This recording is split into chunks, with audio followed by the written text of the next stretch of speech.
আপনাকে বলতে হবে I am the prime minister, এবং আমি কথা বলবো। আমার কোনো চাকরের প্রয়োজন নাই। নিজকে প্রধানমন্ত্রী হিসাবে প্রতিষ্ঠা করেন। আমাদের 11 দলীয় জোটের থেকে তো আপনি সব সময় বিভিন্নভাবে সহযোগিতা পাচ্ছেন। আমরা তো আপনার বিরুদ্ধে না, কিন্তু আপনার সাথে যারা বিদেশে দালাল আছে তাদের বিরুদ্ধে আমাদের অবস্থা। আপনি নতুনভাবে দেশপ্রেমিক লোকদেরকে দিয়ে দেশ পরিচালনা করার ব্যবস্থা নেন।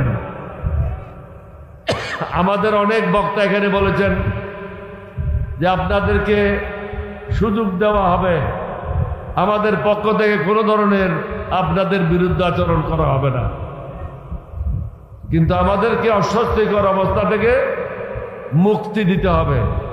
আমরা স্বাভাবিক জীবন যাপন করতে চাই। আর ভারতের যে গরু সুগন্ধ, কালকে বোধহয় দেখেছেন এই গরুটাকে দৌড়ে নিয়ে গেছে সবাই মিলে। আপনাদেরকে প্রস্তুত থাকতে হবে বর্ডারে যাওয়ার জন্য। সুগন্ধু যদি মনে করে বরিশাল থেকে গিয়ে ক্যালকাটায় বড় মাস্তান হয়ে গেছে, তার থেকেও বড় মাস্তান বাংলাদেশে আছে, তার ওস্তাদেরা এখানে আছে। তোমার কি অবস্থা হবে বুঝতে পারতেছ না, পরনের কাপড় খুলে নেবে। বাংলাদেশের লোক রক্ত দিয়ে স্বাধীনতা নিয়েছে। তোমরা ভারতের স্বাধীনতার জন্য তোমাদের কোনো লোক আগে যায় নাই, মুসলমানরাই আগে গিয়েছিল। তোমাদের স্বাধীনতার জন্য তোমাদের কোনো অবদান নাই।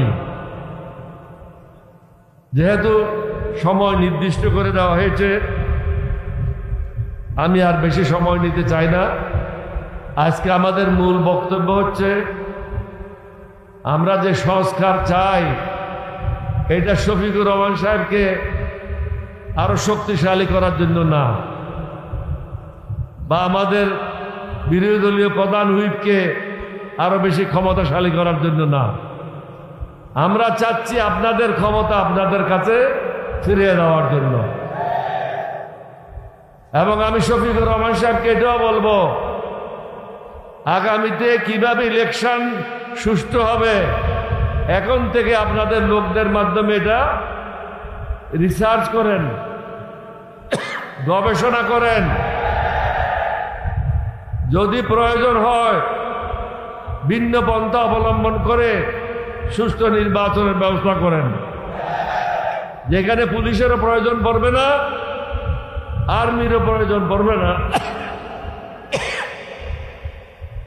বিগত নির্বাচনে সবাই তো ছিল, তারপরেও তো চুরি ডাকাতি হয়েছে, তাহলে ওদের রেখে লাভ কি? আমাদেরকে ভিন্ন চিন্তা করতে হবে। আমি আশা করব যারা আজকে এখানে এসেছেন, আপনারা কথাগুলি আপনাদের মধ্যে সীমাবদ্ধ রাখবেন না। যেখানে যান সবাইকে বলবেন আমরা সংস্কার চাই দেশের মঙ্গলের জন্য।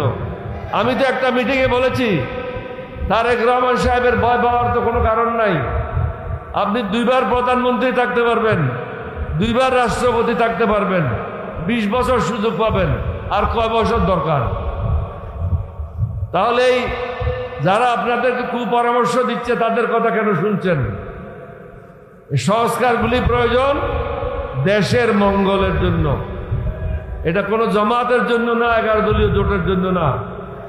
আপনি 2 দিন আগে আমি শুনেছি, কতদূর সত্য বা মিথ্যা আমি জানি না, কোনো একটা আর্মির ফাংশনে আপনি বলেছেন যে সংস্কারগুলি আপনি অক্ষরে অক্ষরে পালন করবেন। তাহলে আপনি সেটা যত দ্রুত সম্ভব করেন না কেন, চারিদিকে শত্রু রেখে আপনি বাঁচতে পারবেন না, আপনি রেহাই পাবেন না। আপনি অন্তত বিরোধী দলের সাথে বন্ধুত্ব করেন। বিরোধী দলের সাথে বন্ধুত্ব করার একটাই শর্ত, সেটা হলো আপনারা আমরা মিলে যে দস্তখতটা করেছি, সেই দস্তখতটা হলো জনগণের পক্ষ থেকে এবং জনগণের রায়ের মাধ্যমে অনুমোদন দেওয়া হয়েছে। সেটা হলো সংস্কার। আর ব্যক্তিগত জীবনে আমরা স্বস্তি চাই, হারামজাদাদের হাত থেকে মুক্তি চাই, যাদের কারণে দেশে অশান্তি তাদের হাত থেকে মুক্তি চাই, বিদেশি দালালদের হাত থেকে মুক্তি চাই, তাদেরকে চিহ্নিত করেন। আমি শুনেছি আপনি ইতিমধ্যে সচিবালয়ে যারা দালালি করে তাদেরকে চিহ্নিত করতেছেন। আপনি কেন চিহ্নিত করেন না? থানায় যারা দালালি করে তাদেরকে চিহ্নিত করেন, উপজেলায় যারা দালালি করে তাদেরকে চিহ্নিত করেন। এবং আমি শুনেছি কিছু কিছু বাহিনী যাদের দায়িত্ব হলো শুধু সামরিক সশস্ত্র বাহিনীর অভ্যন্তরে কাজ করা, তাদের প্রতিনিধিরা উপজেলায় পর্যায়ে কেন? ওখানে তো কোনো উপজেলা পর্যায়ে প্রয়োজন নাই। যার যেটা কাজ সেটা ডিফাইন করে দেন, নির্দিষ্ট করে দেন। বিভিন্ন থানায় ফোর্সেস ইন্টেলিজেন্সের লোকেরা পদায়ন হয়েছে। কি কারণে? ফোর্সেস ইন্টেলিজেন্সের কাজ কি? এয়ারফোর্স, নেভি, আর্মি তারা কি করছে না করছে সেটা দেখা, জনগণের বিষয় দেখা তাদের দায়িত্ব না। তাদেরকে আপনি দুর্নীতিগ্রস্ত করছেন, কারণ যাদেরকে নমিনেশন দিয়েছেন তাদের মধ্যে 1/3 অশিক্ষিত আর 1/3 হলো লুটেরা, যারা আমাদের টাকা লুণ্ঠন করেছে তাদের সাথে প্রেমপ্রীতি করছেন। দরকার হবে না, আমি শেষ করতেছি।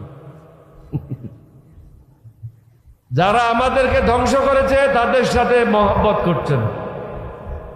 ব্যাংকে কোনো টাকা তো নাই, এটা হলো আপনাদের টাকা, জনগণের টাকা লুণ্ঠনকারীদের সাথে, তাদের সাথে কিসের মহব্বত?